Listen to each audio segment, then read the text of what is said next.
Springboks 73, Wales 0. Not making that up, a record defeat for Wales, the biggest ever defeat for them in Cardiff. I mean, 73-point defeat is massive. And ironically, this is probably not necessarily the red flag of Wales rugby in terms of where they are, because it's been coming. We know that they've been outclassed for a while, and they haven't had the depth to compete, and they've not been good enough for a while. But this really lays bare just the lack of depth Wales have inside Wales, because obviously also without all the external players that weren't available. And I think that we talked about in the week, how much was this game going to really offer the Boks? And I suppose they got out there and a good confidence booster, and players getting their first tries and the likes of that, and getting some stats and getting some game time. But I don't think there's a massive amount of value in beating a very, very poor Welsh side. And look at the points scored; it was just childish. It just kept getting worse and worse and worse. I mean, it started in the 9th minute. We only scored 4 tries in the first half, by the way, at halftime, 28 points to 0. When Gerard Steenekamp, Ethan Hooker, Jasper Wiese, and then Sashfai Mngomezulu. But then we had a blitz in the second half where Vilcolo went over, Sasha went over, and Kenny Moody went over within the first 10 minutes. And that really broke the back of Wales. And after that, it just became far too easy. And you look at some of the stats, for example, 59% possession. I mean, Wales actually had some ball, to be fair. They had some chances and maybe should have taken their opportunities a little bit better. But you're playing against a Springboks side which prides themselves on the defense. They would have been as focused on getting a 60-point scoreline, a 70-point scoreline, as keeping the nil. That would have been as important to them. Jerry Flannery would have been desperate for a shutout, because that's very rare in rugby that you keep a team scoreless. And I think that would have been an important part. But you look at the stats, and it just shows you how relentless the Boks were, and how Wales were always up against it and were never going to be able to compete. 106 carries, Wales had to make more than double the amount of carries, 11 tries. 11 tries is not a good look for any game, really. It's far too one-sided. Almost 4 times as many meters run, really, 3.5 odd. 12 clean breaks to 1. It was too easy for the Boks at a stage. Wales, for the first half, I think were plucky. It's probably the best way of describing it. They were plucky. And they kind of tried to make it difficult. And maybe the Boks weren't as clinical in the first half as they were in the second half. But I think that, we're now talking about a Boks side that kind of gelled in the second half, that got going. And I mean, you look at our top performers, and it's just, Ronald here, Damien Delaney, top carrier. Andre Estes, he's my man in the match. He was absolutely phenomenal. But you look at all the stats, and besides the tackles, which is always going to be dominated by Wales, and shout out to some of them, who put in some big shifts. Alex Mann, 23 tackles.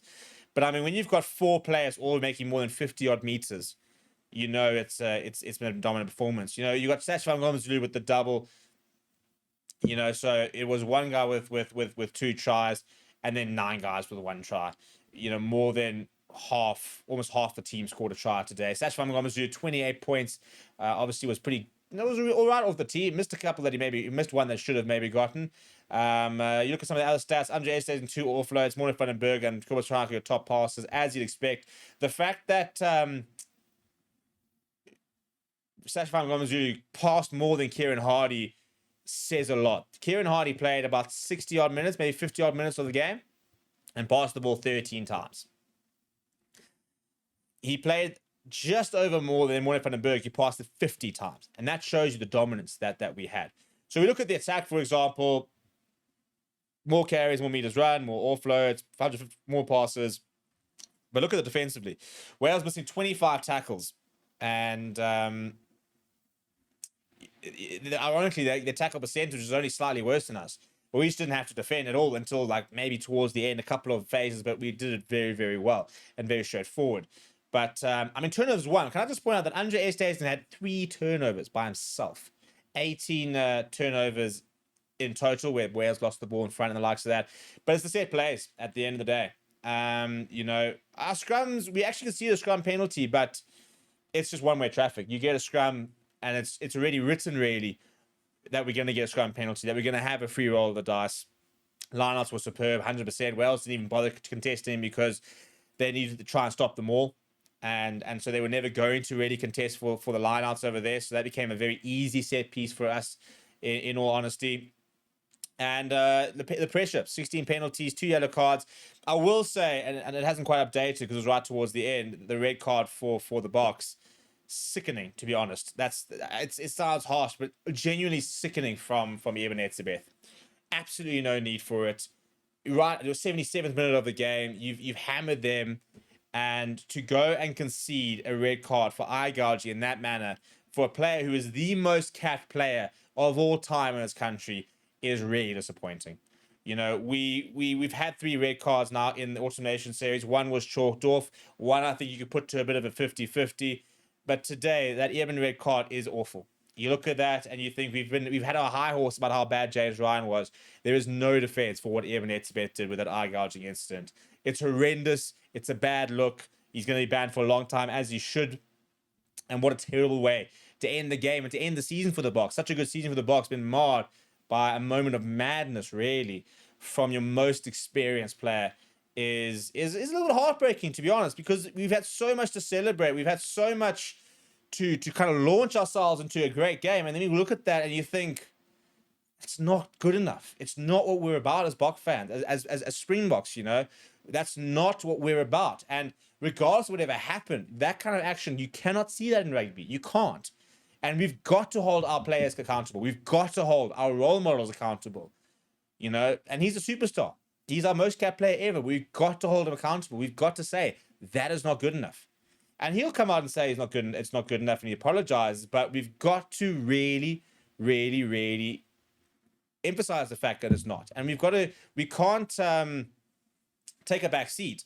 And I don't think, you know, in terms of saying it was intentional or not, you cannot be grabbing people like this at the end of the day. And as soon as you put yourself in that position, stuff like that happens. It's stupid. At 140 tests, you know, whether it was intentional or not, I think he's going to have a hard time trying to prove it wasn't. It's such a bad look, though. And just why? There's no need for the entire incident. There was absolutely no need for the incident whatsoever. It's a bad look. He's going to get bad, and so he should, because it's a horrible moment. And it kind of just ruined the kind of feels, really, for the end of the game. But, I mean, you look at this match events, and it was just basically points, yellow card, replacement, points, replacement, points, but South African points. I mean, literally, the only Welsh events were replacements and cards.